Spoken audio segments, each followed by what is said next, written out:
buenas tardes. En el marco del 43º aniversario de Fundación Mediterránea, brindamos la cordial bienvenida a las autoridades nacionales, provinciales y municipales de los 3 poderes del Estado, presidentes de diferentes instituciones, de universidades públicas y privadas, socios, economistas del IERAL y empresarios de todo el país donde Fundación Mediterránea cuenta con sus filiales regionales. NOA con sede en Salta, NEA con sede en Posadas, Litoral con sede en Rosario, Cuyo con sede en Mendoza, Comahue con sede en General Roca, Buenos Aires y Córdoba. Señores de la prensa especializada que también están conectados, señoras y señores, el tema que nos convoca hoy es Argentina, ¿de dónde venimos y a dónde vamos? A cargo de nuestro orador invitado de lujo, el doctor Orlando Ferreres. Cedemos la palabra al licenciado Piero Venturi, miembro del Consejo de Fundación Mediterránea, quien brindará la bienvenida. Muchas gracias. Muy buenas tardes a todos. Es un honor poder presentar hoy al doctor Orlando Ferreres, doctor en Economía, habiendo cursado el Advanced Management Program en la Universidad de Harvard. Trabajó en empresas como Gillette, Grafa y el Grupo Bunge. En 1989 ocupó la Secretaría de Coordinación y Programación Económica del Ministerio de Economía de la Nación. En 1991 fundó su consultora de asesoramiento macroeconómico y de inversión, la cual brinda apoyo a empresas cuyas ventas alcanzan el 28% del PBI.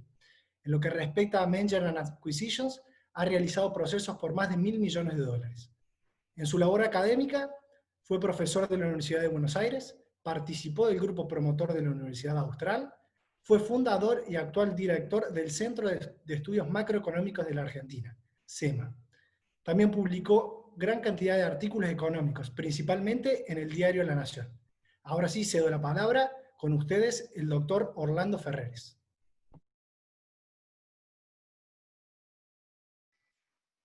Muchas gracias, Piero, y a todos los directivos de la Fundación Mediterránea y a las demás autoridades nacionales, provinciales y municipales. Muchísimas gracias por todo, y también para la Fundación Mediterránea, con la que hemos trabajado juntos hace un tiempo, en su 43º aniversario. Gracias a todos los muchachos con los cuales trabajamos ahí mucho tiempo. Ya veo también a Martina Mengual, así que los saludo, que ahí está, digamos, desplazándose. Bueno, voy a comenzar esta exposición, que es de dónde venimos y a dónde vamos. Voy a tratar de poner la pizarra para ver dónde tengo que sacar. Y ahora no lo ubico muy bien a esto. Un segundo, por favor.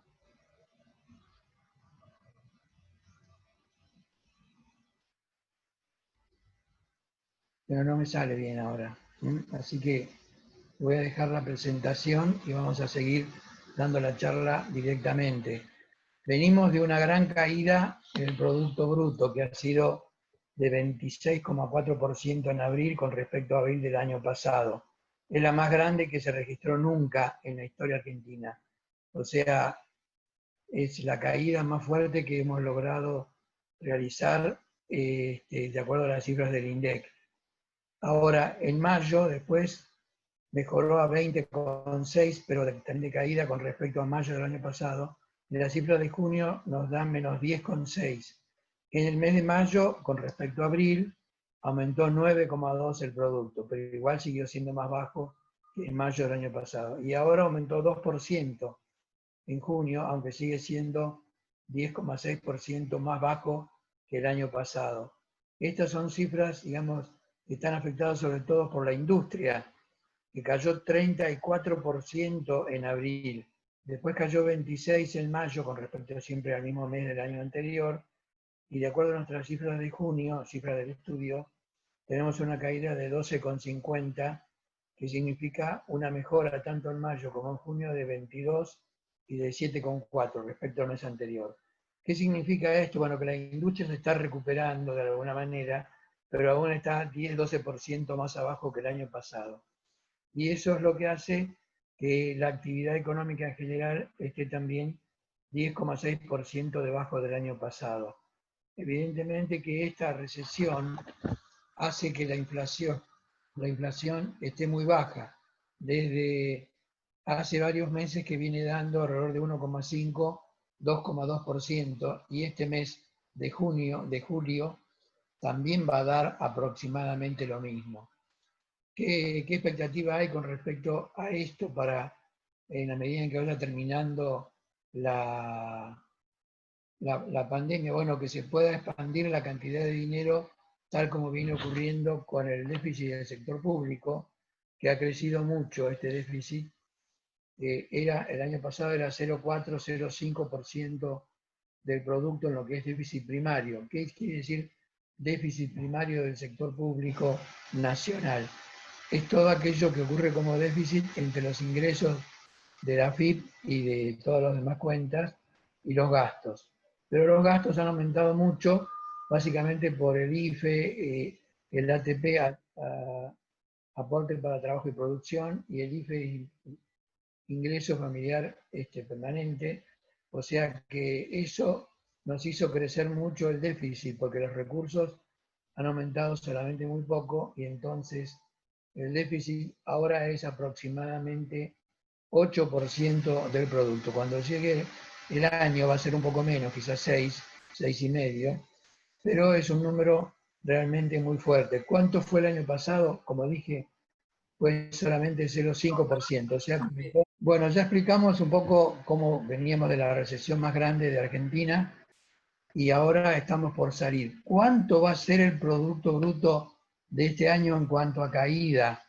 Bueno, va a estar en 13%. Hasta ahora la caída más fuerte es la del segundo trimestre de este año respecto del año pasado.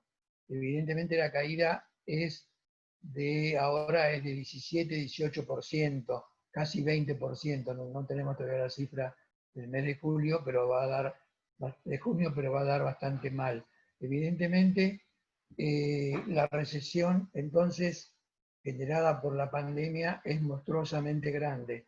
Y eso va a ir mejorando, ya está mejorando un poquito mes con mes, pero hacia fin de año estaríamos saliendo de esta recesión, aunque el promedio va a estar entre 12 y 13%.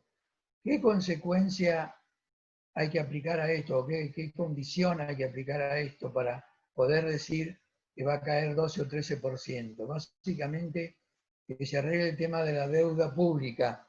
La deuda pública está, digamos, en negociaciones internacionales y se aproximó bastante entre la posición de los bonistas y la posición del gobierno, y están bastante cerca, digamos. Si tomamos una tasa de salida de la tasa de interés de 10%, estamos en $56 por cada 100, según los bonistas, y en $53,50 de acuerdo a, digamos, lo que es la posición del gobierno. Ahora se han dicho que no se van a mover de allí, pero eso, digamos, complica mucho la situación de este cierre, porque si no se cerrara y se entrara en un default, la complicación sería mayor desde el punto de vista social. Evidentemente, una caída del 12% en la actividad también tiene su consecuencia fiscal, como ya dije, que va a ser 6,5% del producto del déficit primario, y eso implica una cantidad de emisión muy fuerte.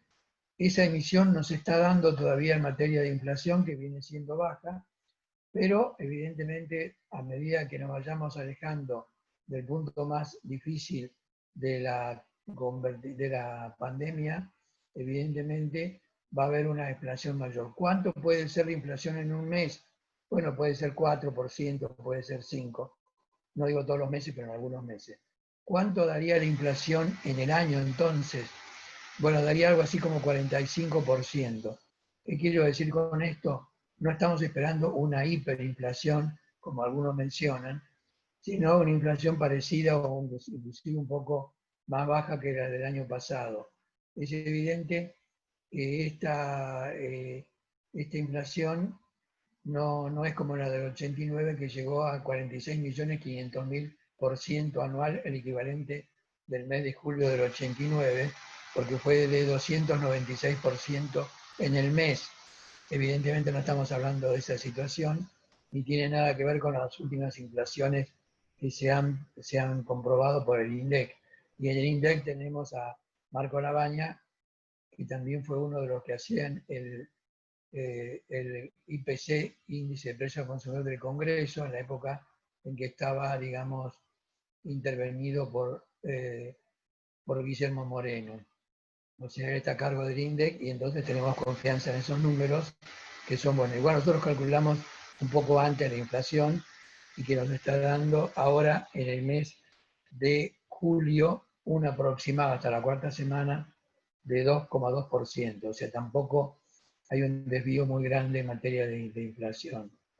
Ahora bien, con respecto al año que viene, ¿qué es lo que pasa con esta caída de 12,9% en este año?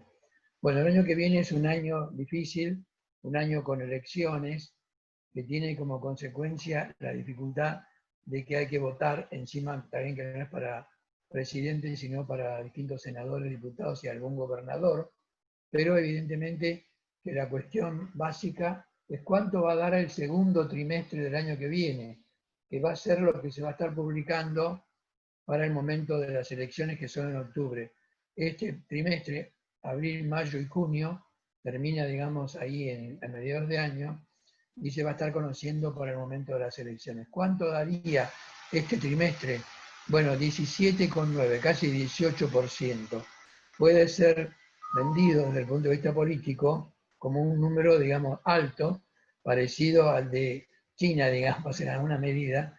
Está bien que no va a durar más que un trimestre, porque vamos a estar comparando con el periodo más bajo de este año y va a ser el periodo más alto del año que viene. O sea que después el año va a dar 8 o 9% promedio anual, pero lo que va a interesar desde el punto de vista político es esa gran expansión del segundo trimestre, que va a ser lo que se va a estar comentando en aquel momento del futuro. Bueno, evidentemente, ¿de dónde estamos teniendo inversión? Nosotros estamos cayendo en inversión un 25% ahora, producto de que este año la inversión está más o menos en el 12% del producto. Es un tamaño, una velocidad de la inversión, la cantidad de inversiones que se hace respecto de la economía. ¿Qué significa esto? Que la inversión bruta interna fija es menor que la amortización. ¿Qué quiere decir esto? Que no vamos a cubrir ni siquiera lo que se desgasta el capital. ¿Cómo vemos que se desgasta el capital? Por ejemplo, cuando vamos en una ruta, podemos observar pozos, distintos baches, y ese es el desgaste que tiene la ruta. Ahora hay que hacerla de nuevo o hay que mejorar los pozos para poder recomponerla. Y esa es la inversión bruta interna fija de cada periodo. Así como aerolínea, digamos, si tuviéramos un avión que se incorporó ahora, digamos, en septiembre en los vuelos, eso se suma como inversión bruta y se considera, digamos, también los aviones que han sacado. No importa cómo se financió, si se financió con alquileres, con pago directo, con crédito, sino el avión incorporado. Esa es la inversión, un ejemplo de inversión bruta interna fija. Entonces, ¿cómo era la inversión? Dijimos que 12% del producto. Cuando la Argentina creció mucho, que fue desde 1880 a 1930, ¿cuánto era la inversión? Era 36% del producto, un número espectacularmente grande que evidentemente es parecido al de China hoy. Bueno, hoy es 45% en China sobre el producto, la inversión. Argentina llegó algunos años a tener eso en el momento en que se desarrollaba la infraestructura, las viviendas, etc. Y en promedio de muchos años fue de 36% del producto. Eso hizo que Argentina tuviera un ingreso parecido al de Canadá, ingreso per cápita, dividido por la población, nos daba siempre lo mismo desde 1820, de 1810 no tenemos datos, pero de 1820 sí, de Canadá, de Australia, de Nueva Zelanda y de otros países, y siempre dio lo mismo año por año, desde esa época hasta 1940-45. A partir de ahí nos fuimos quedando, y Argentina se fue dejando de ser un país que arrancó como subdesarrollado o emergente, pasó a ser un país prácticamente desarrollado en 1910 para el centenario de nuestra Revolución de Mayo, y después fue declinando hacia el promedio de los emergentes. No llegó al promedio de los emergentes, pero digamos, incluyendo en estos a países que son emergentes, como puede ser también China, que a pesar de que ahora es la segunda potencia mundial, evidentemente nos estamos aproximando en esas paralelas entre países emergentes y desarrollados. Argentina se pareció más bien a un país desarrollado y ahora se parece mucho más a un país emergente. E inclusive si el crecimiento del ingreso per cápita no fuera muy grande en los próximos años, nos encontraríamos con que estaríamos hasta por debajo del promedio de esos emergentes. Obviamente que esto trae como consecuencia un problema de, digamos, de pobreza, la que empieza, digamos, a actuar entonces de una manera espectacular. ¿Cuánto sería la pobreza para este segundo semestre del año? Y bueno, podría llegar a ser del 50% de la población. O sea, de cada 2 personas que hay, una sería pobre en Argentina. Y este no es un tema de un pico coyuntural, sino va a ser un problema estructural que es difícil después de mejorar, porque no se trata de salir de alguna cosa para recuperar la tendencia, sino, digamos, de salir de la pandemia, de encontrar una solución adecuada que requiere inversión. Por eso que ahora estamos preocupados por este tema de la inversión, tanto del sector público, que podría ser, o del sector privado. China invierte gran parte desde el sector público, pero también ocurre en China, digamos, todo, no solamente la infraestructura, los caminos, los shoppings o los distintos supermercados, sino también las viviendas y casas, y los ferrocarriles rápidos. Hay 30.000 kilómetros de vía de trenes rápidos actualmente, que son trenes que van a más de 300 kilómetros por hora. Todos de ciudades que antes tardaban 6-7 horas en llegar, ahora se tardan 2 horas más o menos. Evidentemente Argentina no llegó a tener ni un solo tren rápido, que hubiera sido una cosa que se discutió en la época de Néstor Kirchner y que estuvo a punto de encontrarse una solución a Rosario e inclusive a Córdoba, pero no se llegó a esa resolución y entonces tuvimos, por falta de financiamiento o algo así como se dijo, pero no tenemos ni un solo tren rápido, tenemos trenes muy lentos que tardan mucho en llegar a Mar del Plata o a Rosario o a Córdoba. Evidentemente no es lo mismo que en China, donde claro, la inversión es otra cosa. Por eso que no solamente los países capitalistas como Estados Unidos, Europa, Japón, son un ejemplo para nosotros, sino también China, que tiene una orientación, digamos, más de propiamente Estado, y aún así invierten. Invierten también a través del sector privado, pero la inversión básicamente es el conjunto de todo eso.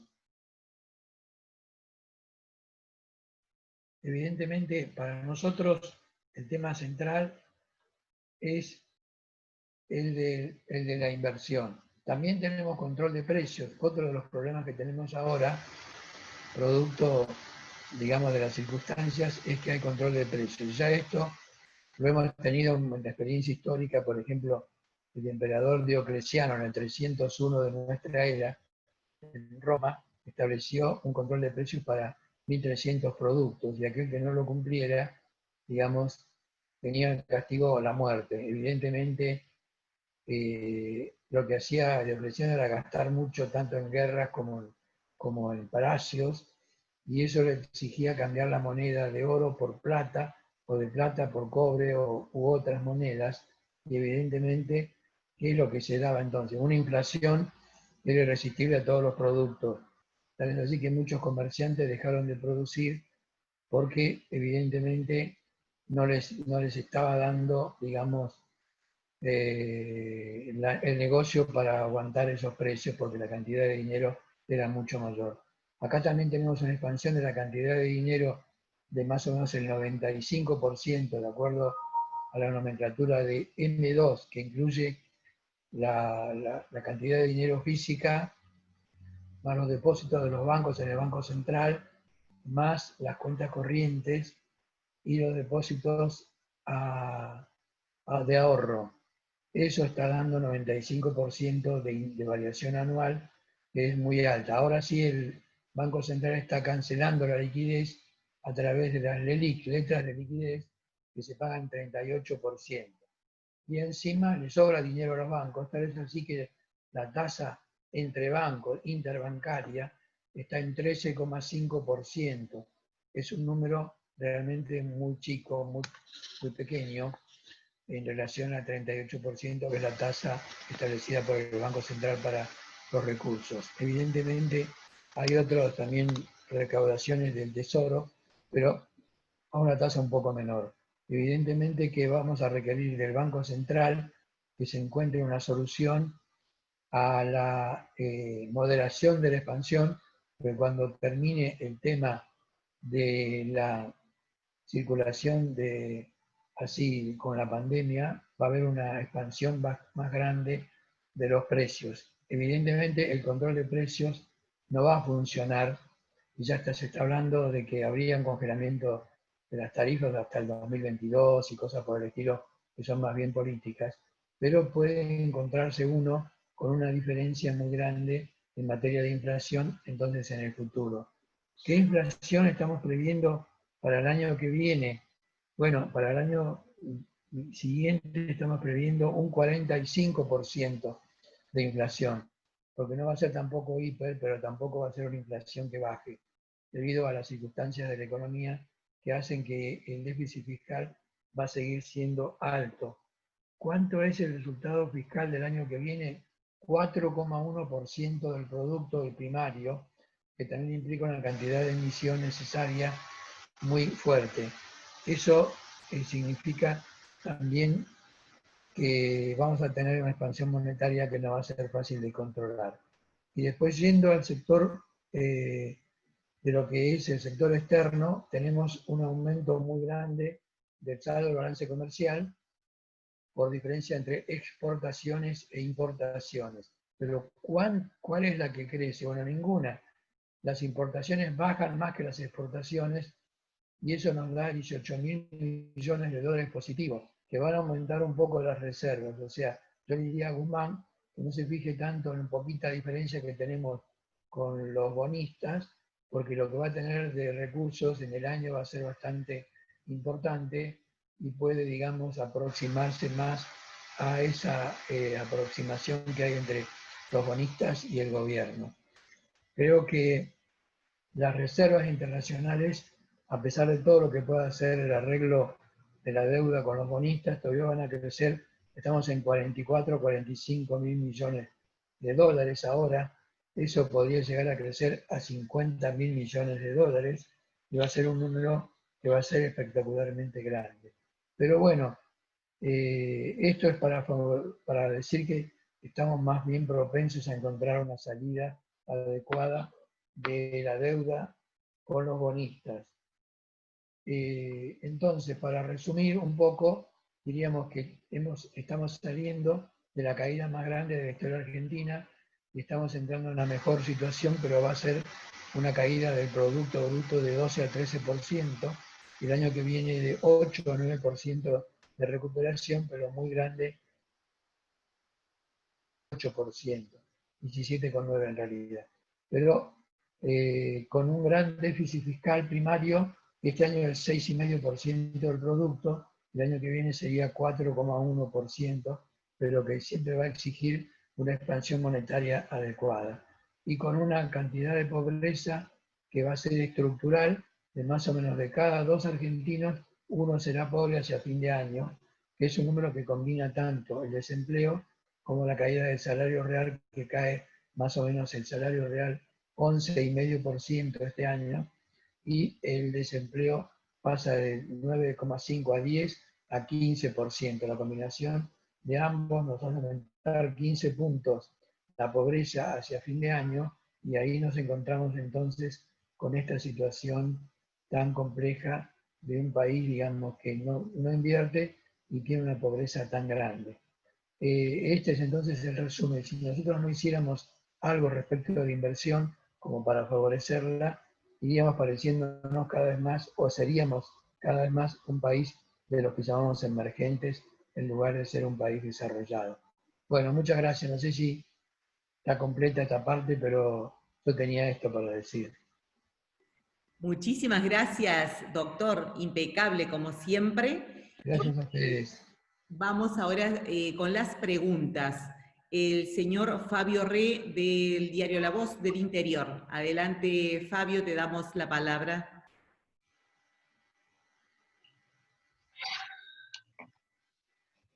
Hola, Orlando. Yo la consulta que quería hacerle es, usted habla de una inversión muy baja y que ese proceso lo que genera es que sea muy lenta la salida del escenario de pobreza, desempleo y demás problemas que está mostrando la Argentina. Digo, ¿qué incentivos tendría que dar el gobierno para que esa inversión mejore? ¿Cómo podría hacer o qué herramientas se podrían tomar para elevar, Bueno, digamos, la tasa de básicamente inversión? el tema del gobierno es el gran gasto público que hay, no solamente en la nación, en las provincias y las municipalidades, que son como 2.450 o algo así, un número muy grande de municipalidades en todo el país y comunas. Entonces, tenemos que hacer algo con ese gasto público, que comúnmente el gasto público era alrededor de 28 a 30% del producto. Este año 2020 está en el 46,5% del producto. O sea que para favorecer la inversión hay que lograr achicar el gasto público, pero eso no va a poder ser ya hecho ahora. Estamos sobre la hora y va a ser difícil a partir de agosto empezar a hacer eso, pero por lo menos tenemos que dar algún mensaje adecuado a las empresas de que tienen que ir pensando en cómo invertir, porque este año estamos perdiendo capacidad de producción, o sea, la amortización va a superar la inversión bruta interna fija. A partir del 1930, hasta el 2019, la inversión fue del 18% del producto. Ahora es 12, nada más, 12%.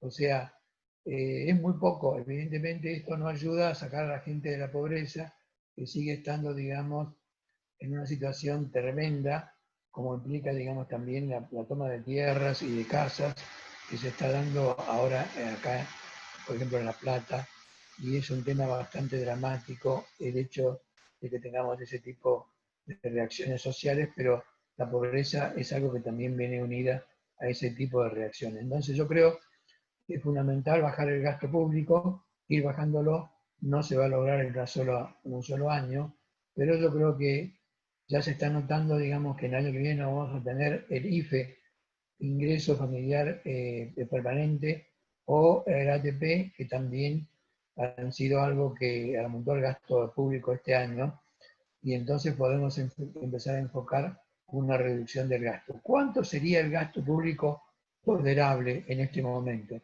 Son 95.000 millones de dólares. Hablamos de nación, provincia y municipio, eliminando las transferencias que haya entre esas jurisdicciones. ¿Y cuánto es el gasto público? Llegó a 300.000 millones de dólares, ahora está en 175.000 millones de dólares, o sea, todavía es 75.000 millones más alto de lo que nosotros lo teníamos previsto, digamos, ahora. Y evidentemente que ese cálculo, que es el gasto público permanente estabilizador, está cercano a los 95.000 millones, se hace todos los años en función de una cuenta que hicimos hace un tiempo que nos daba 20.000 millones. Y eso ajustado por la inflación de Estados Unidos o por el producto, llegamos a los 95.000 millones. Evidentemente, no se trata de evaluar más, sino de encontrar una solución a la cantidad de empleados, a la cantidad de jubilados y a todos los planes que hay que van a tener que ir mejorando de alguna manera para que no tengamos que estar en esa situación. Pero yo creo que lo más duro para resolver, Fabio, es encontrar algo relacionado con el bajar el gasto público para dar más espacio a la actividad privada que pueda, digamos, hacer más inversiones.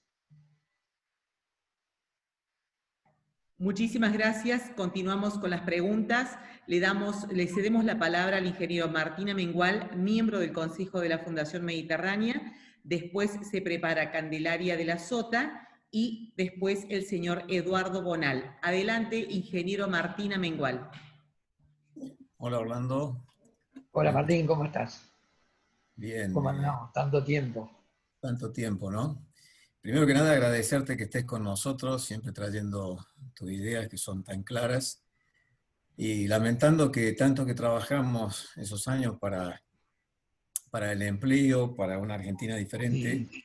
nos encuentra después de 5 años con algo peor. Pero en realidad, hablando un poco sobre las evidencias que estabas mostrando, esta caída importante del Producto Bruto y del empleo, sin duda la recuperación de fondos estaría en las inversiones.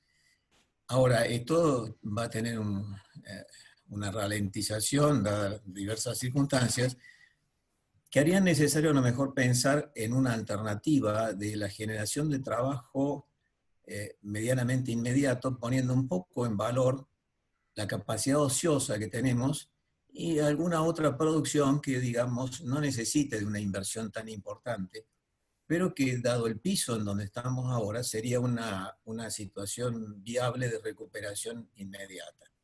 En ese sentido, ¿cuáles serían las condiciones que verías como necesarias para que esa corriente productiva se ponga en marcha, esa corriente del segundo piso, digamos, se ponga en marcha? Bueno, ahí teníamos no sé cuántos sectores de la que había estudiado la Fundación Mediterránea en su momento con la Fundación Norte y Sur, que podían dar una respuesta rápida de ocupación, a lo mejor no en un tiempo inmediato, pero sí utilizando la capacidad productiva que tenían 15 sectores que se estudiaron en su momento. Yo creo que el gobierno va a tener que revisar todo eso y encontrar una salida para ese lado, que son producciones regionales, a veces no son todo de la capital federal o de Gran Córdoba, Gran Rosario, sino de muchos otros lugares, y que son muy competitivas y que entonces, en consecuencia, se podrían llegar a usar. Hemos visto que, por ejemplo, que el vino, Estados Unidos le puso un 25% de derecho de importación a todo lo que es el vino francés. En consecuencia, eso nos conviene bastante a Argentina, porque el vino francés no compite tanto con nosotros y se puede exportar un poco más. Ahora, hay que revisar los distintos sectores para ver cómo están en este momento y darle, digamos, una opción de que puedan mejorar la producción. Evidentemente, todos los meses venimos aumentando algo la producción. Lo que pasa es que la caída del mes de abril fue espectacular, muy grande, una de las más grandes de la historia argentina, y entonces cuesta bastante. Yo estaba diciendo antes que en el segundo trimestre va a crecer del año que viene, ¿no? Un 18% el Producto Bruto. Entonces, bueno, pero eso no va a durar mucho porque el año va a estar dando un promedio de 8 o 9%. Entonces hay que encontrar todos esos productos que teníamos cuando estuvimos hablando con el gobierno anterior para ver si querían hacer algo que nos diera un adelanto de ocupación y de productividad que realmente no se dio, pero que yo creo que ahora podríamos enfocarla de nuevo, y vi que la Fundación Mediterránea va a hacer una propuesta para Solá de mandarle los distintos sectores en los cuales podría hacerse algo en distintas provincias, no sé si serán de todas las provincias, de algunas de las que la Fundación tiene, digamos, sucursales o agencias, y me parece que eso es interesante porque de ahí va a surgir una productividad que no se esperaba. No sé si te contesto la pregunta o es suficiente. Sí, sí. Sí, sí, nosotros que trabajamos mucho en eso, entiendo muy bien lo que querés decir. Creo que el empleo es la base de la economía, es el centro de la economía, sin lugar a dudas. Y evidentemente es ahí donde tenemos que concentrar el foco de preocupación de la producción. Así que creo que coincidimos plenamente. Hay mucho por hacer con poca Exactamente. Bueno, inversión realmente.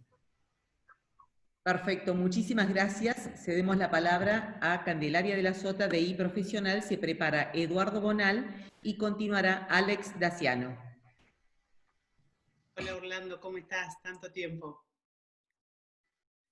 Bueno, yo quería preguntarte si nos podés dar más precisiones de cómo estás viendo el tema del tipo de cambio respecto al tipo de cambio oficial, que mucho se ha dicho si el gobierno en algún momento lo va a soltar, y si ves más controles para los otros dólares, para el dólar de la bolsa, para el dólar contado con liqui, porque hay mucha preocupación de parte del gobierno de que no se sigan yendo dólares. Y también si te preocupa esto que mencionabas del volumen de las LELIQs, que es la herramienta a la que está recurriendo el Banco Central para esterilizar este nivel de emisión tan alto. Bueno, evidentemente son dos preguntas, digamos. Una es por el lado del tipo de cambio.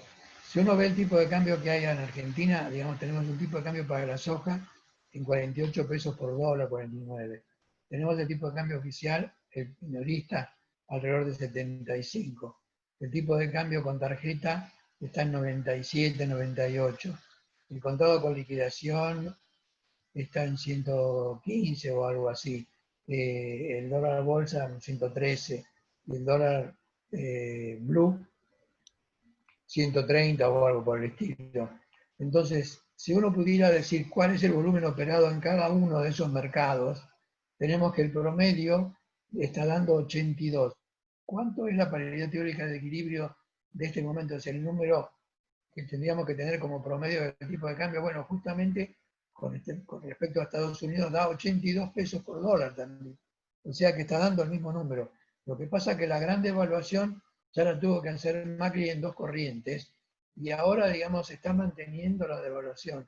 Porque cuando arrancó el gobierno estábamos en 60 pesos por dólar y estamos ahora en 75. O sea que también el gobierno está devaluando en algo el mercado oficial. Y está bien que tenemos los mercados legales y libres de contado con liquidación y dólar bolsa, que si uno quiere comprar un departamento tiene que hacerlo a través del dólar bolsa, que es legal, o sea que uno puede juntar los dólares de esa manera. Evidentemente, hoy tenemos una dispersión de tipos de cambio muy compleja que obviamente no puede ocurrir en una época normal. Y bueno, ahí tenemos también la preocupación de la LELIQ, que es la segunda pregunta, que están ahora igual que la circulación monetaria, o que la base monetaria tiene 2.500 billones de dólares, que es un número más bien preocupante, un número muy alto, que no se sabe cómo se va a ir arreglando cuando empiece a funcionar, digamos, toda la economía, con todo el movimiento de los sectores que se van a empezar a mover, el consumo también, que este año va a caer, no me olvidé de decirlo, un 16%, entre la caída de la ocupación y la caída del salario. Obviamente, las LELIQ son un problema para el Banco Central y va a tener que encontrar una fórmula para disminuir la liquidez a la medida que se vaya dando ese aumento de la actividad. Entonces, para mí, el problema de la LELIQ es un problema grave que no sabríamos bien de qué manera se va a resolver, pero va a tener que empezar a tratar de conseguir más LELIQ para tener una reducción de la expansión monetaria mayor que la que tiene ahora. Eso es lo que yo creo. Gracias, Candelaria. Muchísimas gracias. Le cedemos la palabra al señor Eduardo Bonal. Se prepara Alex Daciano y luego licenciado Claudio Flederman de Vistage. Gracias, buenas tardes. Buenas tardes,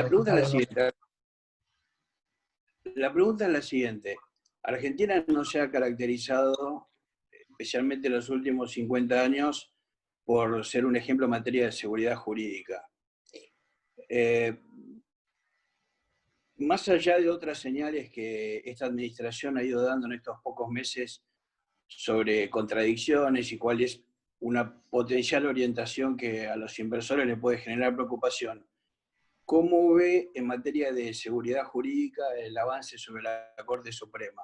Porque es perfectamente posible que un inversor del exterior o un inversor del país que quiera volver a confiar en el sistema vea con mucha preocupación un cambio en la Corte que le dé al Poder Ejecutivo o al conjunto de las personas que administran y que gobiernan, la posibilidad de tener una mayoría automática que le permita hacer lo que quiera con el patrimonio o con las inversiones que esa gente intente hacer en el país.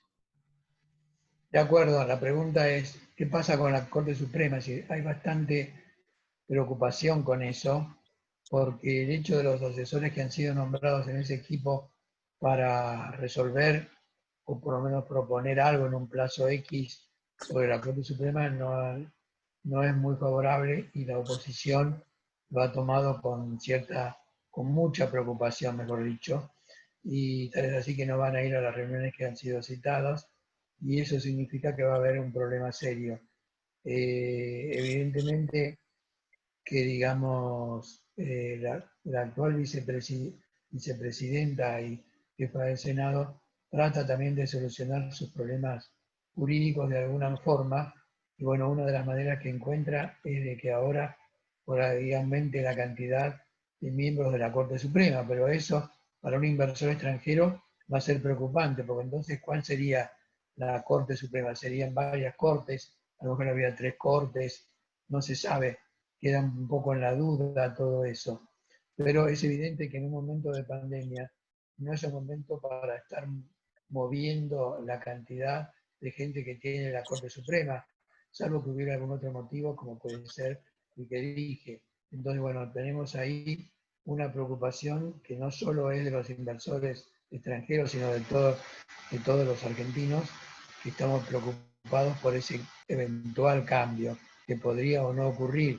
Hay que ver si se consiguen los votos necesarios para poder hacer esos ajustes, pero evidentemente es un tema realmente preocupante, y más en el medio de una situación, digamos, como esta del coronavirus, que trae como consecuencia otras preocupaciones y no tanto el número que tiene que tener la Corte Suprema, que ahora va a empezar a ser tratado. Recordemos que también Cristina logró bajar, o el kirchnerismo logró bajar de 9 a 5 los miembros de la Corte, o de 7 a 5, y digamos, siempre dijo que era conveniente bajarlos, y ahora sería subirlos.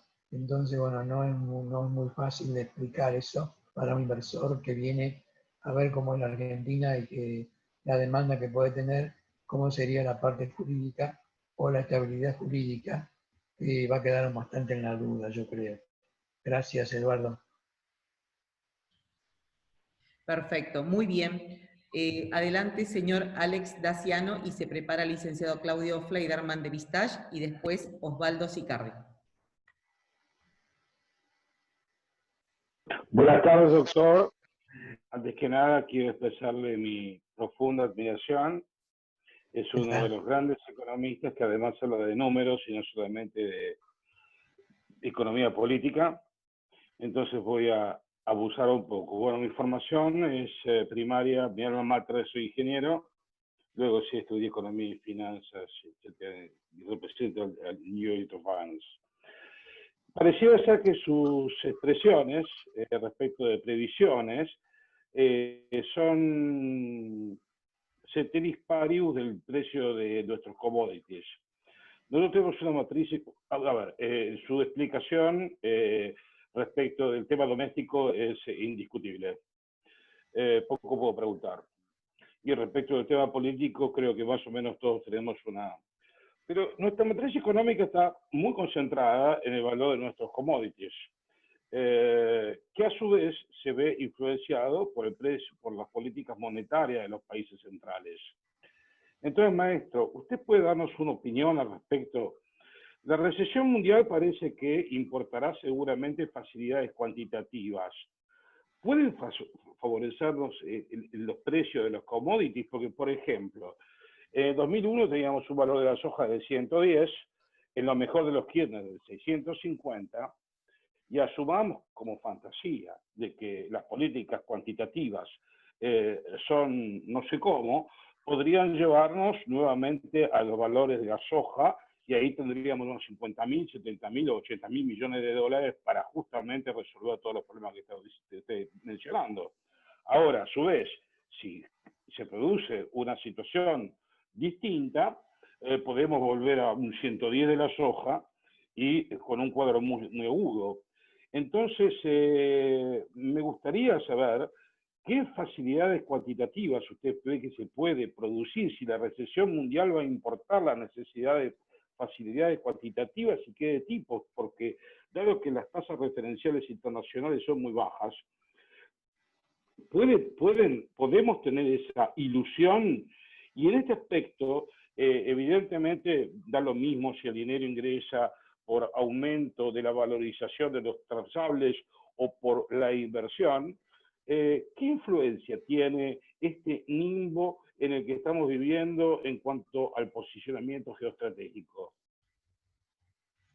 Ok, bueno, básicamente yo le digo lo que tenemos incluido como proyección de las commodities agrícolas. Por supuesto, no el oro, que está casi en los 1.900 dólares la onza, o sea, está aumentando, producto de la incertidumbre que genera el mercado financiero internacional, con tasas de interés prácticamente cero, y hay por lo menos 10 países que tienen tasas de interés negativas o inclusive cero, salvo Estados Unidos, que tiene una tasa un poquito más alta, pero también mínima. Entonces, para nosotros, por ejemplo, la soja la tenemos calculada en 330 dólares la tonelada, y para el año que viene en el mismo valor. No estamos pensando que vaya a haber una crisis de las commodities agrícolas como hubo en la época de la Rúa, donde llegó a 170 dólares la tonelada, y después en la época de los Kirchner llegó a 530 dólares la tonelada de soja. O sea, estamos pensando en un punto intermedio, más o menos la mitad, un poquito más alta de la mitad, de 530 a 330 dólares, y eso para los demás granos es proporcionalmente también cierto, tanto el trigo como el maíz y otros productos, inclusive la carne vacuna o de cerdo, de forma tal que las commodities agropecuarias nuestras van a estar bien y no habría un problema serio por ese lado. Además, China está también demandando más productos del agro, de forma tal que no se presenta, digamos, un problema de demanda muy grande, como podría ser si uno dependiera mucho de los países europeos que tienen más dificultades. Pero bueno, lo que estamos, en otras palabras, diciendo es que el precio de las commodities agrícolas se van a mantener bastante bien en los próximos años. Gracias. Perfecto, muchas gracias. Licenciado Claudio Fleiderman de Vistage, se prepara Osvaldo Sicardi y luego Florencio Gorrillo Dávila. Las preguntas, por favor, más breves, así pueden responderles a todos. Muchas gracias. Muy buenas tardes. ¿Qué tal? Mi pregunta va a ser breve, espero que sea acertada. Yo quisiera preguntarle si a su juicio, al finalizar la pandemia, el gobierno va a afrontar la alta desocupación con un mecanismo de seguro de desempleo o va a continuar con la política actual de limitar los despidos y el régimen de doble indemnización o algún tipo, digamos, de restricción a los beneficios fiscales. Esa es la pregunta. Básicamente yo creo que mucha opción no tiene, porque no tiene hecho un fondo, digamos, que se haya ido aportando, salvo en la etapa de la construcción, en el sector de la construcción, donde sí hay un fondo, pero los demás sectores no cuentan con ese fondo para desempleo. En consecuencia, va a ser medio complicado porque no está el fondo hecho para el momento y tampoco se puede constituir ahora. Podría iniciarse ahora, pero no tendría fondos inicialmente, o tendría una pequeña cantidad. Entonces, yo creo que va a tratar de seguir así con un mes o dos o más de postergación de digamos, dos.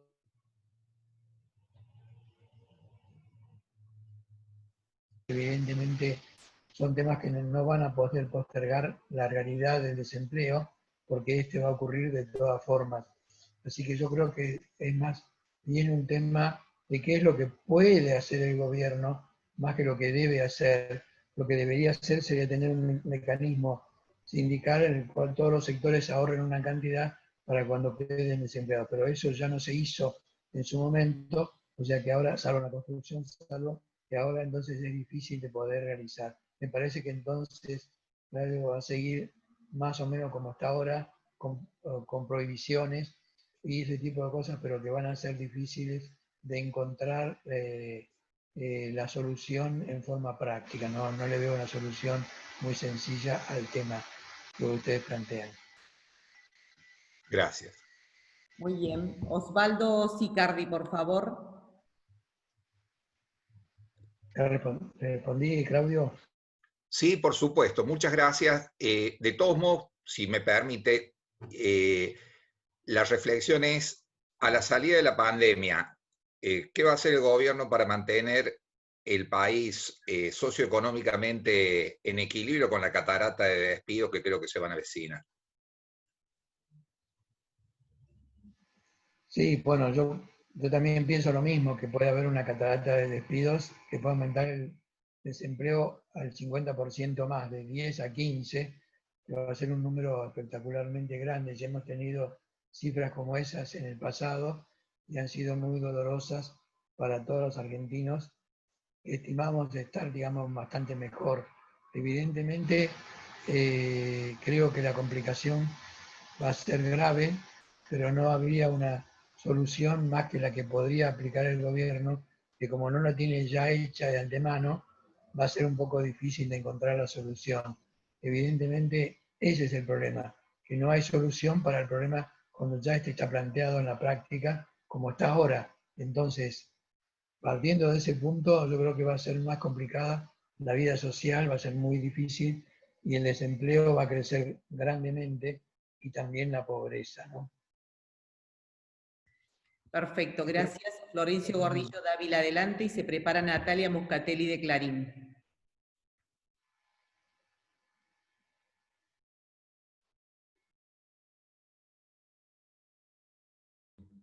Osvaldo Sicardi, perdón, después Florencio Gordillo Dávila y se prepara Natalia Muscatelli de Clarín.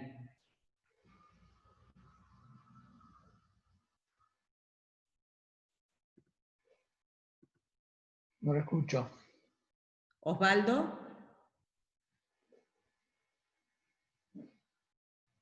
Bueno. A ver, ahora. Perfecto. Sí, no, le decía que mi pregunta va Osvaldo, dirigida al comercio exterior.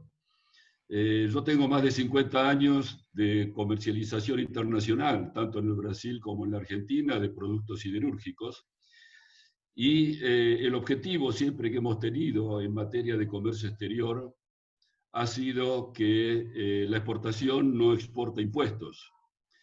O sea, básicamente los países que se han desarrollado, y acompañé en los últimos 50 años el crecimiento de Asia, el crecimiento de los países árabes y algunos países inclusive africanos, donde la exportación siempre fue subsidiada, la exportación siempre fue prioritaria, y donde el producto exportado nunca llegó a pagar impuestos y siempre conseguimos en la Argentina y acá en el Brasil reintegros a la exportación para recuperar impuestos ocultos en el proceso productivo.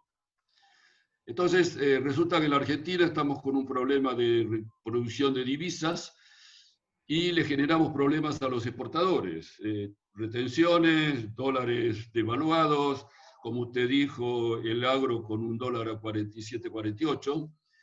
Entonces la pregunta mía es, ¿hasta cuándo esa política contradictoria de, en lugar de promover la exportación, van a seguir perjudicando a la exportación, lo cual va a seguir, en la Argentina no va a haber inversiones productivas para ese sector? Muy bien. Bueno, básicamente lo que es digamos, el entorno macroeconómico se presenta con distintas dificultades, todas al mismo tiempo, porque entre ellas, digamos, la necesidad de tener fondos para el Estado. Bueno, le puedo poner derecho de exportación a la soja, 33%, y a otros menos, pero todos tienen derecho de exportación. Me puedo encontrar con que se me va el dinero por el contado con liquidación, le pongo restricciones, lo mismo para el dólar bolsa, que son legales. O sea que tengo que ver cómo hago para no tener tanto desempleo y que no me caiga tanto el salario real, pero tampoco puedo hacer, digamos, aumentos del salario nominal, de forma tal que tengo que lograr que la inflación no sea significativa para ir manteniendo de alguna manera el poder de compra del salario que teníamos. Evidentemente, la complicación de todas esas cosas requiere de un modelo matemático que nosotros tenemos en el estudio y en la Fundación Norte y Sur, un modelo matemático de 3.400 variables que permite cuantificar todo y da un resultado que resulta, digamos, de las ecuaciones que tenemos, poniendo una serie de observaciones que son las variables exógenas que estamos inscribiendo. Entre ellas ponemos que el tipo de cambio tendría que ser en promedio igual a la paridad teórica de equilibrio. Pero el hecho de que no se devuelvan todos los impuestos, por ejemplo, las cargas sociales personales y patronales no se devuelven, mejor dicho, las patronales, que no son parte, digamos, del costo, pero que cuando se exportan, se tratan de exportar también, evidentemente desubica mucho al producto argentino. Aún si va a Uruguay o a Brasil, ya son cosas muy complicadas que no se devuelven. Deben encontrar un mecanismo para el cual devolver todos los impuestos que son, digamos, incluibles en los productos y que no se están devolviendo para nada, y encontrar un tipo de cambio más en promedio que represente la realidad. Y bueno, los derechos de exportación también son una realidad que depende mucho de la situación macroeconómica. Como no alcanza el dinero para todo lo que es el sector público, bueno, se dejan los derechos de exportación. Y encima el gobierno tiene una cierta mentalidad poco proclive a no aplicar esos derechos de exportación al agro, que le parece como tiene más productividad puede pagar algo de impuestos, digamos, que el sector industrial no tendría por qué hacerlo, cosa que no es real, pero evidentemente por ahora, inclusive en el gobierno de Macri, ya se pusieron los derechos de exportación y si bien se iban a sacar, nunca terminaron de sacarse del todo y después se repusieron de nuevo. O sea, no es un problema tampoco de este gobierno, sino que también viene de la herencia. Este gobierno trató de aumentar más los derechos de exportación, pero no lo logró, salvo en la soja, que evidentemente también es un problema porque si bien la soja es muy productiva, sobre todo con el sistema de labranza cero, que implica no arar la tierra y los fertilizantes son mucho mayores, las semillas son otras, el rendimiento, la verdad que yo fui gerente general de compañía química del Grupo Bunge, y digamos ahí tratamos de impulsar la siembra directa porque pensamos que íbamos a usar más fertilizantes, más herbicidas, más pesticidas, y resulta que la producción se triplicó, cuadruplicó, quintuplicó, cuando no esperábamos eso. Realmente a mí me dieron un premio por favorecer la producción del agro que ni sabía que lo iba a lograr. Tal es así que estaba pensando en cómo vender productos de mi compañía, nada más que eso. Evidentemente no habría que tener derecho de exportación, pero en la práctica es lo que existe. Y bueno, yo creo que muchas de las cosas que no tenemos que ir eliminándolas gradualmente. Y me parece que esa va a ser la solución. Perfecto. Muchas gracias. Gracias. Para organizarnos mejor y dar tiempo a todos, le damos prioridad a nuestros socios de la Fundación Mediterránea. Por lo tanto, el orden va a ser el siguiente de las últimas 9 preguntas. Florencio Gordillo Dávila, Natalia Muscatelli de Clarín, Dr. Juan Carlos Rabat de Universidad Siglo XXI, Juan Pablo Borioni, Patricio Superville, Francisco Luis Stern, Alejandro Gagliano, Alejandro Bestani, Daniel Darriels, de Impacto Económico de Neuquén y Río Negro. Adelante, Florencio Gordillo Dávila. Muchas gracias. Bueno, ahora sí, recién no tenía micrófono. Excelente, doctor, su explicación y todo su desarrollo.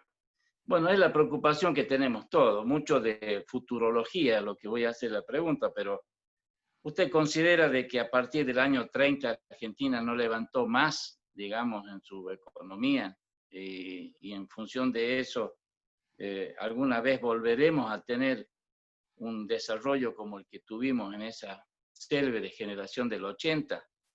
Bueno, esa sería una de las preguntas y además también cómo salimos de esta alta emisión que se está desarrollando ahora y bueno, no sé cómo se sigue con este tema. Gracias, doctor.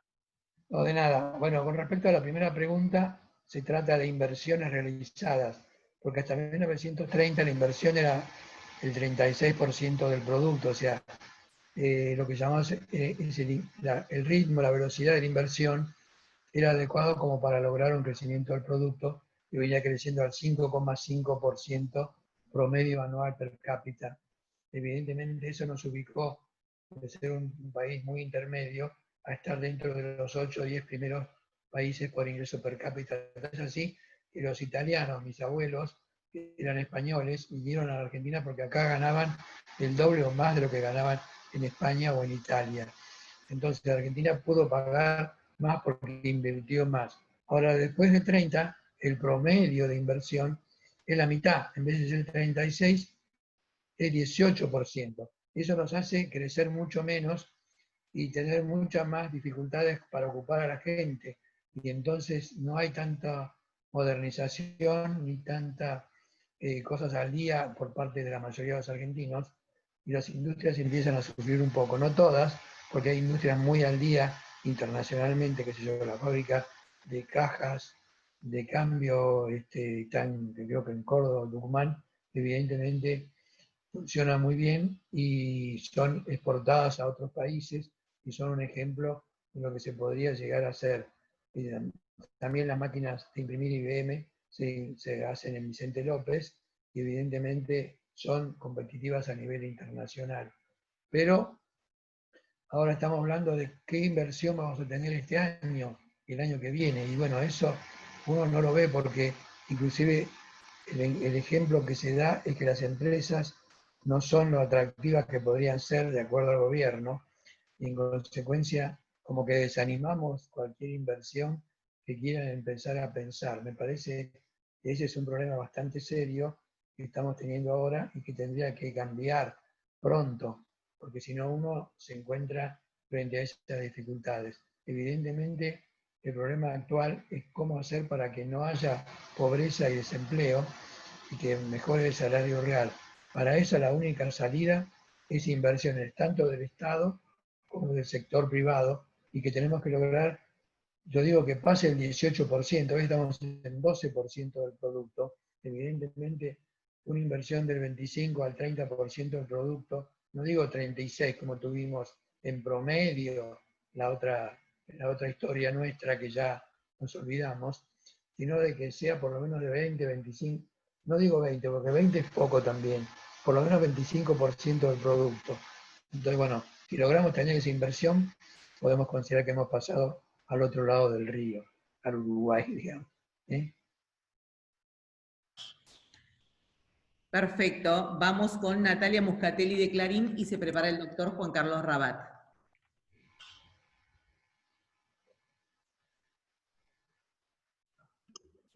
Sí, buenas tardes a todos. Quería saber, Orlando, buenas tardes. ¿Qué tal? ¿Cómo estás? Acerca de la previsión esta de inflación del que tenés del 45%, si está incluido que las tarifas estén congeladas hasta fin de año, digamos, en esta previsión, si está incluido eso, y cuál sería la incidencia de la inflación en los alimentos, ¿no? Teniendo en cuenta que tenés una previsión de la pobreza tan fuerte. Básicamente algunos aumentos tenemos de las tarifas, pero no mayormente, que hubo aumento de tarifa de los celulares, hubo en estos días. O sea, no está previsto mucho aumento, pero sí algunos aumentos. Ahora, el hecho de que tengamos una emisión monetaria tan grande preocupa un poco acerca de cuál va a ser el nivel de la inflación que se puede lograr en algunos de los meses siguientes.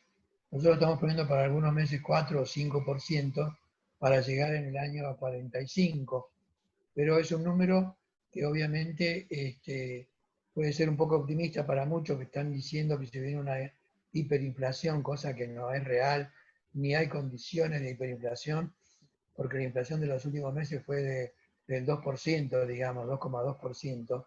Evidentemente no es el número que estamos diciendo que está por generar un ruido espantoso, porque en la época de Alfonsín tuvimos inflaciones del 50% por mes, 110% por mes, hasta llegar al 300, 296 en el mes de julio del 89, que fue cuando cambió, fue el último mes de Alfonsín. Evidentemente, ahora estamos hablando del 2,2% como máximo. O sea, no hay condiciones de hiperinflación y por lo tanto es difícil que haya una hiperinflación. Ahora, el que tiene una posición muy monetarista, a lo mejor exagera la misma y ve una inflación medio alta, pero no es muy real. Yo creo Pero ese que, 4 o 5% empezaría ¿cuándo? bueno, eso empezaría en septiembre, a partir de septiembre. O sea, agosto tampoco sería mucha inflación, pero lo que pasa es que la inflación, la devaluación arrastra a la mitad de la inflación. O sea, si devalúo 10%, tengo que considerar que voy a tener 5% de inflación al mes siguiente o en 2 meses. Entonces, para cada devaluación que se está viviendo, estamos viviendo la mitad de inflación producto solo de la devaluación, a menos de que va a haber otras causas como aumento de otros costos, digamos. Entonces, yo creo que esto hace que la devaluación que hemos tenido desde enero hasta ahora, que más o menos es de unos 15 dólares, 15 pesos por dólar, evidentemente se arrastró a una cierta inflación, pero no una inflación totalmente descontrolada y algo de la cual tuviéramos que pensar que había que terminar. Me parece que no se espera más que esa inflación un poco más alta, pero sin ser demasiado desproporcionada, e inclusive la inflación del año sería menor que la del año pasado, que fue 54%. Esta sería la inversa, 45%. Gracias, Natalia. Perfecto. Esperemos que sea así. Muchas gracias, doctor. Cedemos la palabra al doctor Juan Carlos Rabat y se prepara el señor Juan Pablo Orioni. Bueno, buenas tardes y muchas gracias, doctor, por su claridad y su digamos, obvia expresión realista de las cosas. Yo le quiero plantear básicamente el cul-de-sac en donde nos encontramos. Sin inversión, la pobreza va a ser cada vez mayor, el Estado va a tener que salir a auxiliar al sector cada vez más pobre, con lo cual va a aumentar el gasto público, pero va a seguir aumentando, va a seguir disminuyendo la inversión porque no va a haber recursos para auxiliar al sector pobre y para hacer obras de infraestructura, por ejemplo. Entonces la pregunta es, si el sector privado no invierte, yo no veo salida, pero sin embargo, parece que el gobierno hace todo lo posible para no motivar al sector privado a invertir, no crea un ambiente de negocio favorable a la inversión. Entonces, la pregunta es, ¿qué haría usted para que exista un ambiente favorable a la inversión?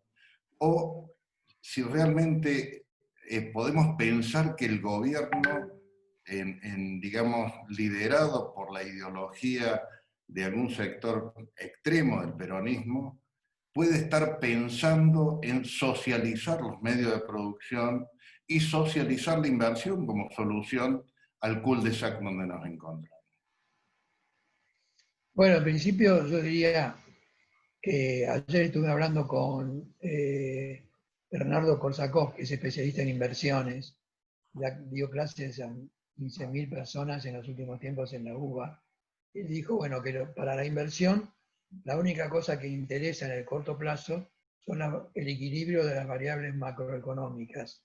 O sea, que se evalúe el tipo de cambio, los salarios, la tasa de interés, los préstamos, en fin, todas las condiciones de expansión monetaria que hacen, digamos, al desempleo y la ocupación. Evidentemente, esa condición macroeconómica es fundamental. Sin ello no hay posibilidad de inversión. Bueno, uno de los puntos más difíciles de solucionar en este momento es el gran gasto público, que en vez de bajar este año, todavía aumentó más.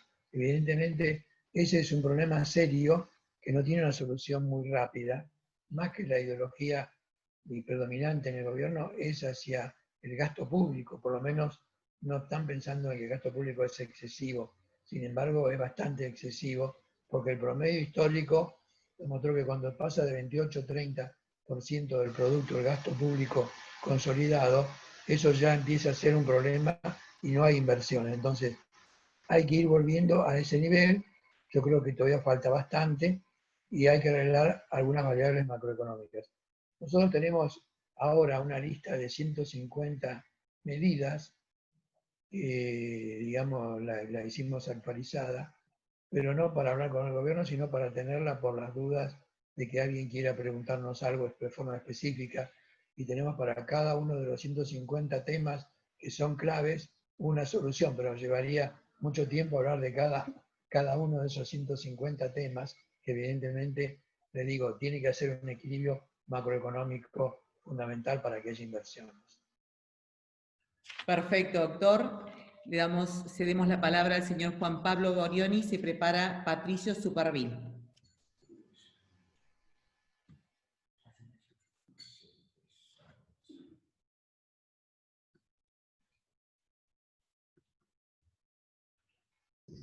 Hola. ¿Sí me escucha? Sí, perfecto. Bueno, Ferrer, disculpen, desarrollo, estoy hablando, provincia de Buenos Aires. Quería hacer una consulta respecto de la pobreza. He visto muchos trabajos y he visto que ha crecido muchísimo la pobreza en Argentina a raíz de asistencialismo en gran escala. ¿Usted no considera que hay un paradigma cada vez que más se invierte en asistencialismo, en atención a la pobreza, hay más pobres? ¿No habría que cambiar el concepto y empezar a ser más eficientes en el tratamiento de la pobreza? Porque realmente creo que la base estructural del país se está deteriorando, porque cuando nace un pobre es irreversible, su capacidad de entendimiento es muy baja, y realmente ya vamos a tener que atenderlo de por vida porque no va a poder reinsertarse en el mercado laboral seguramente. Estoy de acuerdo plenamente. Si nosotros cuando hicimos un trabajo conjunto con la Fundación Mediterránea hace unos años, antes de que entrara Macri, tratamos de venderles un producto de que era mejor, digamos, resolucionar los temas macroeconómicos de entrada y que se arregle el tipo de cambio, por ejemplo, que estaba en 9,70, lo llevamos a 25 pesos por dólar de entrada, y tenía una serie de medidas que fueran equivalentes. Pero, digamos, eso no funcionó y no hubo, digamos, un interés, tal es así que el tipo de cambio se corrigió, pero a solamente la mitad de lo que pensábamos, 13,70, que evidentemente ya nos dejó después otra segunda ola para el 2018 y 2019 de aumentos del tipo de cambio que hicieron que se postergara toda la solución, y entonces volvimos otra vez a un gobierno que no se esperaba que pudiera ganar, pero que con la inteligencia de Cristina lo logró. Evidentemente está bien. Ahora, digamos, ellos tienen enfrente una dificultad y tienen que encontrar la vuelta a esto de que cuanto más apoyo damos del sector público a los pobres, más pobres tenemos, y eso no sale de ahí, porque el pobre sigue comiendo en los lugares donde le dan, o sigue cobrando el IFE, o algo así, va gastando con eso, pero no tiene un recurso propio que le permita, digamos, salir de la pobreza en forma definitiva. Entonces, para que haya esa salida, tiene que haber una condición de inversión que haga que esté ocupado en una actividad productiva y rentable, y que sea exportable en parte, por ejemplo. O sea, son las dos condiciones que requerimos para mejorar el tema del desempleo y de la pobreza. Yo estoy de acuerdo con todo lo que usted decía acerca de que cuanto más tengamos subsidio a la pobreza, tenemos la misma pobreza siempre. Tal es así que con el mismo Macri aumentó la pobreza de 24, 23, 22 a 35,4 con el mismo, en el segundo semestre del 2019, con el mismo Macri como presidente. O sea que también eso no ayudó para nada. Así que nosotros pensamos exactamente igual. Gracias. Impecable. Cedemos la palabra al señor Francisco Luis Stern.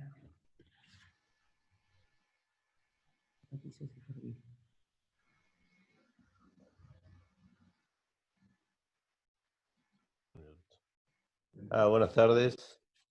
Muchas gracias. Los índices realmente me preocupan, porque yo creo que la inflación es mentirosa, con un dólar pinchado y tarifas por aumentar, más la fuerza sindical, y por otro lado se habla de balanza comercial positiva y no hay importación.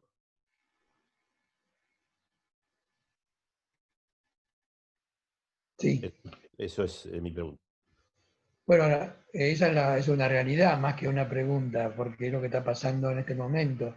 es lo que estamos teniendo como realidad, y digamos de lo cual hay que salir, hay que encontrarle una vuelta para que la macroeconomía le dé a eso un enfoque, una salida, un camino que sea de un país con perspectiva.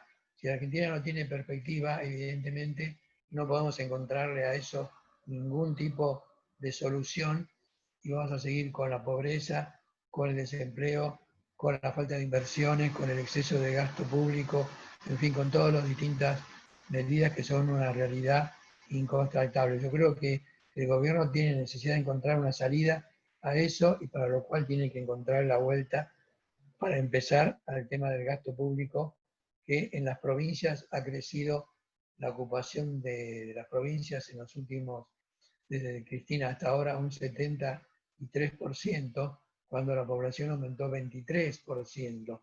O sea, aumentó muchísimo más, casi 3 veces más que la población del país.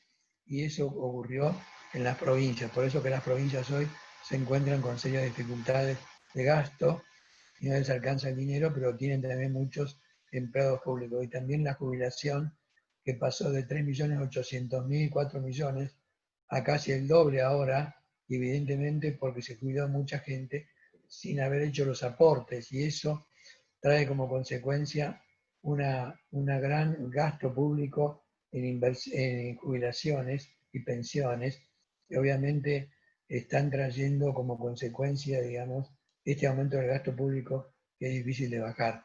Pero bueno, yo creo que el gobierno tiene que encontrar la solución. No puede decir yo no sé hacer nada y lo voy a dejar todo igual, porque eso no es para lo que fue nombrado, sino para encontrar soluciones que sean adecuadas para la perspectiva económica del país. Perfecto. Muchas gracias, doctor. Y vamos con la 1, 2, 3, últimas 4 preguntas. Patricio Superville y se prepara Alejandro Gagliano.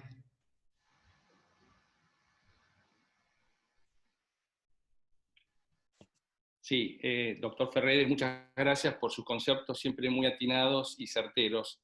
Quería cambiarle un poco de tema e ir a política exterior. Me da la impresión que la Argentina, con cada cambio de gobierno, hace un viraje brusco en su política exterior. Y por otro lado, hoy el mundo está con grandes cambios, con una potencia mundial en declive y otra potencia mundial en ascenso. Por otro lado, hay muchos políticos que consideran que las organizaciones internacionales no están funcionando bien, esas organizaciones que nos ayudaron tanto desde la Segunda Guerra Mundial. Quisiera saber su visión respecto de la política exterior en Argentina, en el sentido de cómo debiera, cómo debía influenciar esta situación, la política exterior nuestra, los acuerdos comerciales, en general nuestras relaciones internacionales, cuando estamos asistiendo al conflicto tecnológico y geopolítico creciente entre China y Estados Unidos. Bueno, ahí se está dando un enfrentamiento muy grande entre China y Estados Unidos, lo cual es obviamente evidente para todo el mundo que analiza las relaciones internacionales. Yo escuché el otro día al ministro de Relaciones Exteriores y Comercio Exterior, porque ahora se agregó eso a la Cancillería, que está incluida dentro de la administración del ingeniero Solá. Él dijo, bueno, que se le aporten todo lo que le parezca para cómo aumentar las exportaciones a distintos lugares y los distintos sectores que podrían ser influyentes en Argentina. Pero hay que ver el mundo entero cómo está. Digamos, por suerte, China no está teniendo recesión este año, va a tener un aumento del producto, aunque sea chico, pero va a seguir comprándonos productos como vino haciendo en todo el pasado, y ahora lo va a hacer todavía un poquito más, posiblemente, en materia de carnes o cerdos y también soja, que son las cosas que más nos compran. Evidentemente nosotros creo que podemos encontrar en la solución de China una digamos, de las respuestas a nuestra necesidad de exportar, que digamos, por el lado de Estados Unidos no lo estamos logrando y se exporta muy poco a Estados Unidos comparado con el resto del mundo. Argentina exporta también a Europa, a Chile, a Uruguay, en fin, y a China, entre otras cosas. Vietnam también un poquito, pero no tanto. Entonces, desde el punto de vista geopolítico, Argentina tiene que mantener un balance entre los distintos poderes que están desarrollándose a ver quién es el más grande.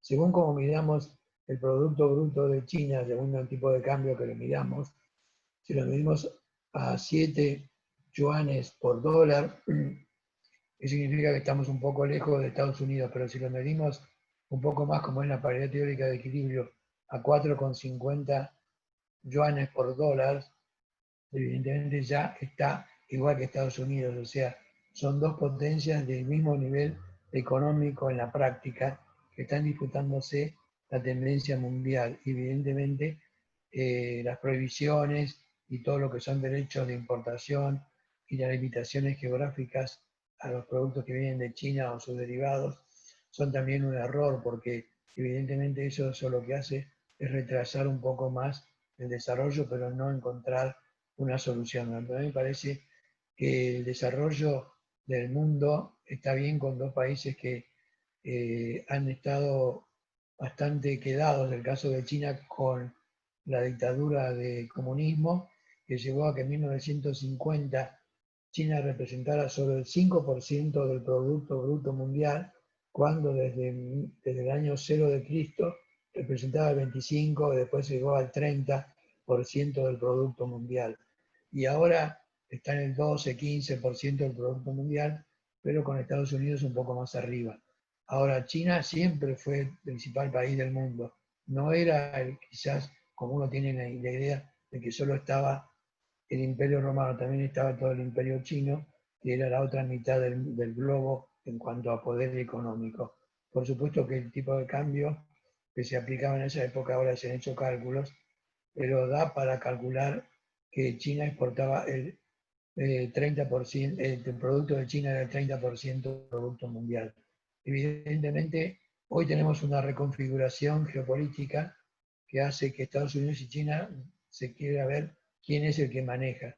Anteriormente teníamos Estados Unidos y Japón y Europa. Ahora ya China superó a esos dos lugares y también superó a Japón. Ahora queda solo Estados Unidos como una única referencia geopolítica y en consecuencia me parece que eso se va a ir resolviendo en los próximos años, 3, 4, 5 años más, y evidentemente va a quedar como resultado un mundo geopolítico dividido en dos, donde está por un lado Estados Unidos y su zona de influencia, como es Europa y Japón, y por otro lado China y todos los países que tienen relación con China, que entre ellos Rusia, y los países que responden a esa orientación. Me parece que este cambio tenemos que tenerlo anticipado, y posiblemente Solar lo tenga más o menos visto como para ir enfocándose acerca de los intereses permanentes de la Argentina en ese nuevo mundo geopolítico mundial. Muchas gracias. Últimas 3 preguntas. Alejandro Gagliano y se prepara Alejandro Bestani. Sí, ¿qué tal? Buenas tardes, doctor Ferrer. ¿Qué tal, Gracias. Alejandro? Muy buena su presentación. Yo también lo quiero sacar un poquito de lo político y llevarlo, de lo económico y llevarlo a un tema. Digamos, el diagnóstico creo que para todos es bastante claro, es bastante coincidente. Creo que la opinión es generalizada, no solo suya, sino de muchos economistas, sobre todo de aquellos que ven la parte privada como motor de la economía de un país.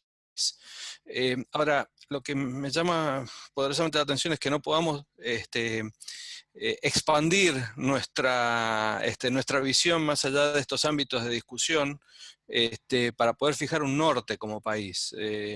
Yo vengo de tener un viñedo, de invertir en la Argentina, de reinventarme, y realmente, llegado a los 55 años, estoy pensando en irme. Y dejar todo lo que hice. Creé una consultora exitosa en la Argentina, en el rubro de petróleo, digamos, y yo creo que a todos los emprendedores, y creo que todos los que estamos escuchando esta charla de alguna manera somos emprendedores, cada uno en lo suyo, nos planteamos otra vez la Argentina, otra vez los problemas. ¿Cuál es el problema? Que la clase dirigente no ve esto. Cuando digo dirigente, digo gobierno, oposición, sindicatos, que cada vez es un palo, son más palos en la rueda. Tiene un diagnóstico. ¿Por qué? ¿Por qué nos gusta encerrarnos en eso? Bueno, no es que nos guste encerrarnos. Yo creo que la respuesta no tiene que ser la de irse, sino de luchar para que haya un cambio político y un cambio de condiciones macroeconómicos. Creo que también se puede lograr algo con el actual gobierno. No diría que estamos tan perdidos. Me parece que ahora han anunciado que van a explicar 60 medidas prácticas de aplicación concreta, y eso está bien porque las medidas tienen que ser de aplicación concreta, y posiblemente estamos siendo demasiado pesimistas, quizás en decir, bueno, yo me voy a tener que ir, no tengo alternativa, el diagnóstico es claro, y todo esto, digamos, no anda bien. Yo creo que justamente hacemos el diagnóstico para tener una realidad y que nuestra apreciación influya en la práctica hacia un cambio positivo para el país. Yo tengo 2 hijos que viven en Estados Unidos y una hija que vive acá, pero no estoy pensando en irme para nada. Estoy pensando en seguir acá y le voy a seguir luchando, digamos, por más que uno es emprendedor y siempre le gusta proponer algo, que tenemos algunas propuestas para hacer también. O sea, no creemos que un diagnóstico adecuado sea tan terminante como para decir esto es todo lo que ocurre y no hay más remedio que apagar la luz y salir por el 6. Evidentemente no estamos hablando de eso, sino todo lo contrario, de prender la luz y de hacer más claro el diagnóstico para que el gobierno actual o los que vengan pueda tener más claro las perspectivas. Evidentemente, yo sé que esto es un tema político, no es tan económico, pero hay que encontrar la vuelta a todo esto. Me parece que es fundamental encontrar la salida adecuada, y para lo cual considero fundamental tener un buen diagnóstico como base para una propuesta adecuada. Gracias, Alejandro. Gracias. Impecable. Y últimas 2 preguntas, Alejandro Bestani y Daniel Berbievs. Alejandro, adelante, por favor. Bueno, buenas tardes. Bueno, doctor, buenas tardes. Gracias por su exposición. Genial, como siempre. Alejandro. Bueno, yo soy Alejandro Bestani, presidente de Alimentos Inca y presidente del departamento PYME de Copal. Yo le quiero hacer una pregunta de bien de coyuntura. Yo pertenezco a una familia que está hace 80 años en la industria y estoy convencido que Argentina siempre tiene una salida. Ahora, para mí la salida está dada por el universo PYME, que es el que a mí me preocupa, y que creo que no tiene muy poca visibilidad, más bien desde la macroeconomía. Hoy genera el 42% del PBI y el 70% del empleo. Y sin embargo, está diezmado. Ha pagado tasas de interés en los últimos 3 años del 90%, con lo cual ha pagado su deuda 2 veces y debe el 100% del capital. Y sobre todo está súper endeudado. Pero paradójicamente, y ya termino con esto, si usted habla con los empresarios pymes, todos tienen entre 10 y 15 proyectos de inversión. Con lo cual, si pudiéramos resolver el endeudamiento de las pymes, convergen ahí 3 puntos que usted mencionó: inversión, empleo y combate de la pobreza.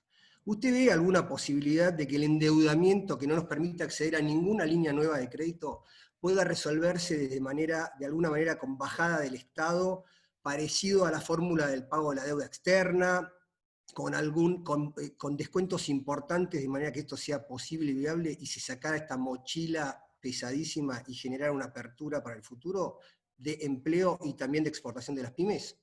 Gracias, doctor. De nada. Bueno, yo creo que algo va a tener que hacer el gobierno para enfocar el tema de la producción y la inversión, y unidos a eso el empleo y la pobreza, que son las 3 combinaciones que estamos hablando muy bien hoy. Pero para lo cual hace falta coordinar todos los demás variables macroeconómicas, como ya dije antes.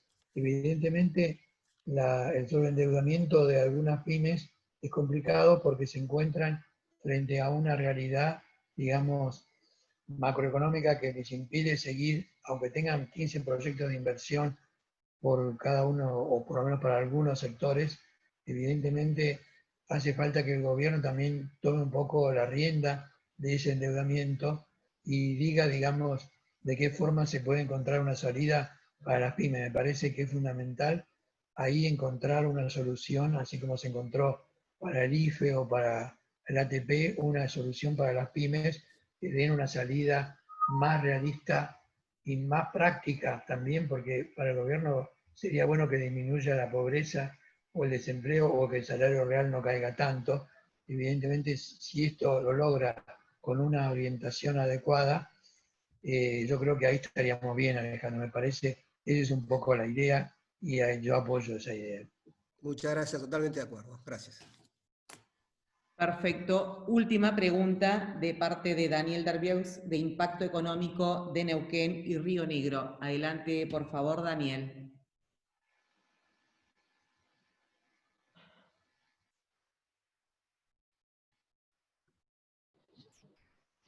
¿Se me escucha? Sí, ahora te escuchamos, Daniel. Buenas tardes a todos. Orlando, un gusto retomar el contacto. Bien. Mi pregunta es la siguiente. Argentina es uno de los países con una opinión pública más anticapitalista del mundo, según distintos sondeos, entre ellos el del Pew Research Center de Estados Unidos. ¿Qué podemos hacer para generar un consenso más favorable al capitalismo, a la libertad económica, a la iniciativa privada? ¿Qué pueden hacer los empresarios genuinos para contribuir a generar este mayor consenso? Bueno, yo un poco creo, como antes hablábamos también, de favorecer la inversión, para lo cual hay que encontrar la manera en la que las empresas puedan tener, digamos, disponibilidad para poder desarrollar sus proyectos de inversión. Y según lo que escuchamos, había algunos proyectos de inversión que están pendientes, pero que no se pueden resolver por el endeudamiento que tienen. Evidentemente, no creo que sea el único factor, sino que hay que encontrar todo un conjunto de medidas que sea enfocado hacia lograr las perspectivas del país, perspectivas de futuro, que tenga perspectivas de crecer, que tenga perspectivas de ocupación, que tenga perspectivas de disminuir la pobreza. Es evidente que eso parte también de achicar un poco el gasto público, que para mí es demasiado grande, y encontrar la salida adecuada a esa función que no es, digamos, posible encontrarla, digamos, en este momento, pero yo creo que va a haber que encontrar en los próximos meses, con esas 60 medidas, no sé si estarán ahí todas, pero esperamos que aparezcan novedades interesantes como para resolver los problemas de la inversión, del empleo, de la ocupación, del salario, y de tener sobre todo las perspectivas de país que necesitamos. Nosotros en su momento trabajamos con la Fundación Mediterránea y Fundación Multitud para hacer una propuesta que la sometimos inclusive a algunos empresarios para hacer una, digamos, una única opción que fuera más realista y que, digamos, no funcionó, pero estuvimos cerca de hacerlo. Cada tanto hay que volver otra vez a encontrar la vuelta a todo eso y volver a replantearlo de nuevo para que el gobierno se encuentre frente a una realidad que no pueda decir que no conocía. Me parece que es fundamental encontrar esa solución ahora y bueno, vamos a trabajar para que se vaya haciendo en la práctica. Perfecto. Muchísimas gracias, impecable como siempre, y cedemos la palabra al licenciado Piero Venturi. Bueno, doctor, muchísimas gracias de la Fundación Mediterránea.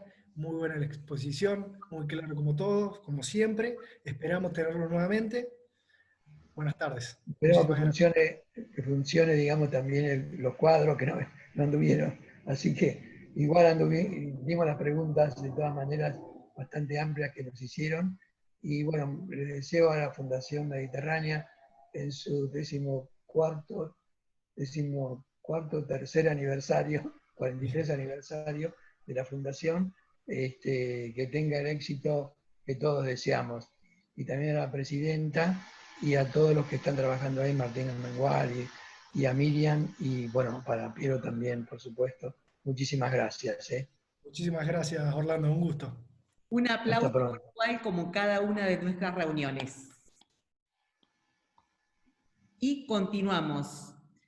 La semana siguiente invitamos a ustedes a escuchar a los siguientes expositores. Presidente del IERAL, Magíster Marcelo Capello, orador invitado Guido Sanleris, expresidente del Banco Central de República Argentina, y el tema, la economía argentina de la pandemia a las elecciones. Reunión vía Zoom el jueves 6 de agosto, 14:30 horas. Nos encontramos. Muy amables, muchas gracias.